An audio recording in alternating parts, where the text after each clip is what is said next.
বান্ধবীর বাড়িতে আজকে ইফতারের দাওয়াত। বান্ধবী তো বলছিল দুপুরের মধ্যেই চলে যেতে, বাট বাসার এত কাজ শেষ করতে করতে বিকালই হয়ে গেল। বিকালবেলা আমি, আমার হাজবেন্ড, আমার ননদিনী, আমরা তিনজন সুন্দরভাবে রেডি হয়ে গেছি। আমার বান্ধবীর বাড়িতে যাব আজকে ইফতারের দাওয়াত খেতে, আর বান্ধবীর জন্য সুন্দর একটা গিফট নিয়ে নিলাম। বলতে পারো এইটা পৃথিবীর সবচেয়ে দামি গিফট। এই গিফটটা ওকে দিব অনেকদিন হলোই ভাবতেছিলাম, আজকে ফাইনালি নিয়ে নিলাম। আমি অলরেডি অনেকটাই লেট, আর আজকে আমি সুন্দর করে নিজের পছন্দের কালারের একটা শাড়ি পরছি। বাহিরের ওয়েদার দেখে হয়তো বুঝতে পারতেছো রোদ একদমই নাই, মানে একটু পরেই সন্ধ্যা লাগবে, তাই তাড়াহুড়া করে যাচ্ছি ওদের বাড়িতে। ভাবছিলাম একটু তাড়াতাড়ি গিয়ে ওর কাজকর্মে একটু হেল্প করব, বাট কি আর করার, লেট হয়ে গেল। রিক্সায় উঠে আমার আরেক বান্ধবীকে কল দিলাম, কারণ ওরও আজকে দাওয়াত খেতে যাওয়ার কথা। নামটা কি লিখে সেভ করছি সেটা দেখে আবার অবাক হয়ে যেও না। ওকে ফোন দিয়ে শুনি ও অলরেডি চলে গেছে সুমাইয়াদের বাসায়, মানে আমি হলাম লেট। একে তো দেরি হয়ে গেছে, দেন ওর জন্য কি নিয়ে যাব বুঝতে পারতেছি না। দেন ভাবলাম মিষ্টি না নিয়ে ফলমূল কিছু নেই, ইফতারের আইটেমে কাজে লাগবে। ফলমূল আমি দেখে খুব একটা চিনতে পারি না, তাই আমার হাজবেন্ডই বেছে বেছে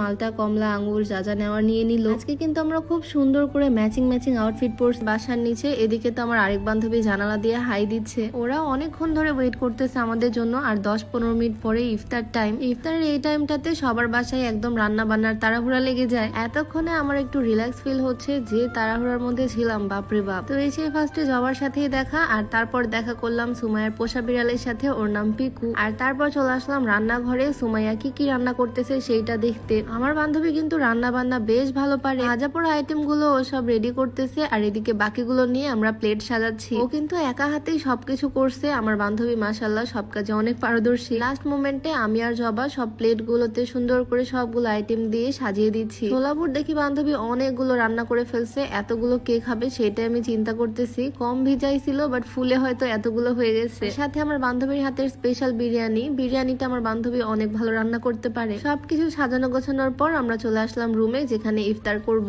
ইফতারের আগে আলহামদুলিল্লাহ সবকিছু কমপ্লিট করে ফেলছি। ইফতার আইটেমে কিন্তু বিরিয়ানি থেকে শুরু করে ফলমূল, ভাজা পোড়া আইটেম সবকিছুই আছে। আজানের সাথে সাথে খেজুর দিয়ে ইফতার করলাম। আমার হাজবেন্ড তো তার শালির হাতের রান্না একদম মজা করে চেটেপুটে খাচ্ছে। এইদিকে আমার বান্ধবীর জন্য আমি যে গিফটটা আনছিলাম সেটা তো ওকে দিতে ভুলেই গেছি। এটা আমার মনে হয় পৃথিবীর সর্বশ্রেষ্ঠ উপহার। এর থেকে দামি কিছু হতে পারে বলে আমার তো মনে হয় না। অনেকদিন আগে থেকেই ভাবতেছিলাম বান্ধবীকে এইরকম কিছু গিফট করব। সুন্দর ভেলভেটের বক্সের মধ্যে আছে পুরা ইসলামিক একটা কম্বো। এইটা হচ্ছে একটা কোরআন শরীফ। মাশাআল্লাহ কি সুন্দর, দেখো কভারটাও যেমন সুন্দর, ভিতরে পেপার গুলো খুবই সুন্দর, রঙিন একদম। আমার বান্ধবীর তো এটা খুবই পছন্দ হয়েছে। শুধু কিন্তু কোরআন না, এই বক্সের মধ্যে আরো অনেক কিছু আছে। একটা মিসওয়াক আছে, একটা ডিজিটাল তসবি আছে, এটা হচ্ছে একটা আতর। আতরের স্মেলটা কিন্তু খুবই সুন্দর। একটা ছোট্ট সুরমাদানি আছে, সুরমার একটা বোতল আছে। গিফট প্যাকেজটা আসলেই মাশাআল্লাহ খুবই সুন্দর। সাথে একটা তসবি আছে, একটা দোয়া জিকিরের বই আছে, আর সুন্দর একটা জায়নামাজ। এর থেকে দামি কোনো গিফট